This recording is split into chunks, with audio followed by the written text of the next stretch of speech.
Want to know what I hate about certain films? I hate when I see a film that I love, and a while later, I go to try to recapture maybe not the same experience initially, but try to get as close as I possibly could by watching it again, like maybe a year or two later. But I hate when I go for that and the movie does not hold up. It does not have nearly the same effect as it did initially on me.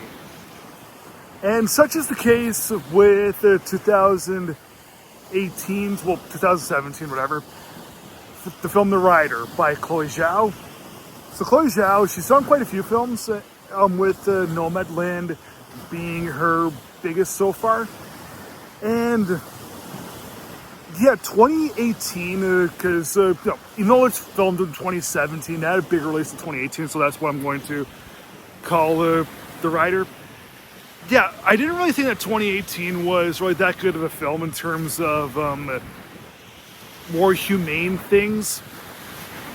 And when I finally ended up seeing The Rider, I loved it. Sure, there were some flaws here and there. It was kind of cliched and predictable, but the good that it had really made up for it. And when I ended up officially purchasing it on DVD, thought that it was a great thing to have in my collection. And just recently, when I ended up rewatching it, the effect that it had on me, wasn't like, I could see if I watched The Rider lots of times and got sick of it, and that's why that's why the effect really wore off on me, but that's not the case at all. I had only seen The Rider maybe 3 times my whole life, and they were all in really large gaps. Yeah, but what's done is done.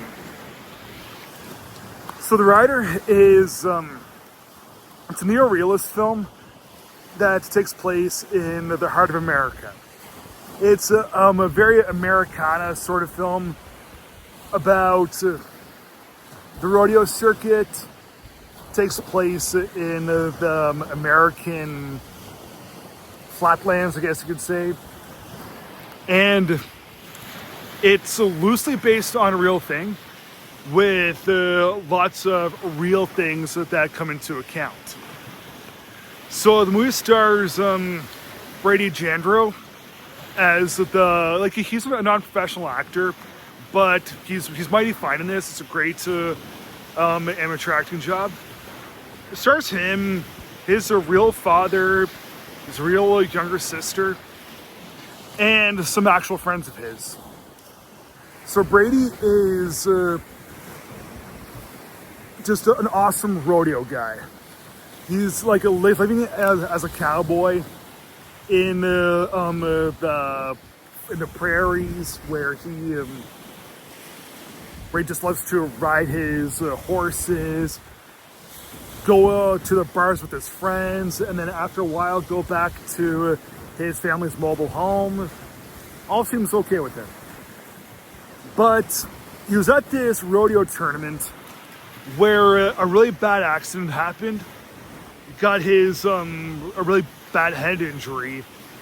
Had to get his skull cut open, really extreme surgery. And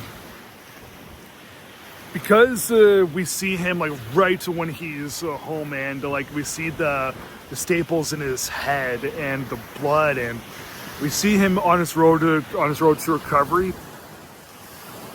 We get that Brady wants to keep the rodeo stuff because that's what he's most passionate about. It's what he wants to do. It's what he's pretty much meant to do. But at the same time, because of his head injury, he's already having some physical ramifications. In the film, he gets hand seizures, where he can't move his fingers can move parts of his hand on command. Doesn't happen all the time, just sporadically. But, if he further injures his head, he could possibly die. Or he could end up like his friend Lane Scott. Lane Scott, again, real guy, good friend of Brady's in real life. Lane Scott was also a rodeo guy who also had a bad head injury, but way worse than way worse than Brady's. So when we see Lane in this, we see it's heartbreaking because he's in this nursing home. He's like in his early 20s, and he can't talk. He has this tracheotomy hole. He can't stop shaking whenever he goes to move something. His balance is off. It's friggin' heartbreaking. But Lane pretty much represents what could possibly end up happening to Brady if he keeps going. But the thing is, while Brady is trying to forget about the rodeo, because he does love his family, and he does want to grow up. He does want to see them grow up and all that stuff. He realized he can't give up his dream. That's what he's meant for. He can't escape his true calling. So he really does wants to take the chance of doing the rodeo again. So the movie it's pretty well made. Like, as you can see, like, look at how beautiful this sun is, right? And all the waves, and like you see like, in front of me all the forest area.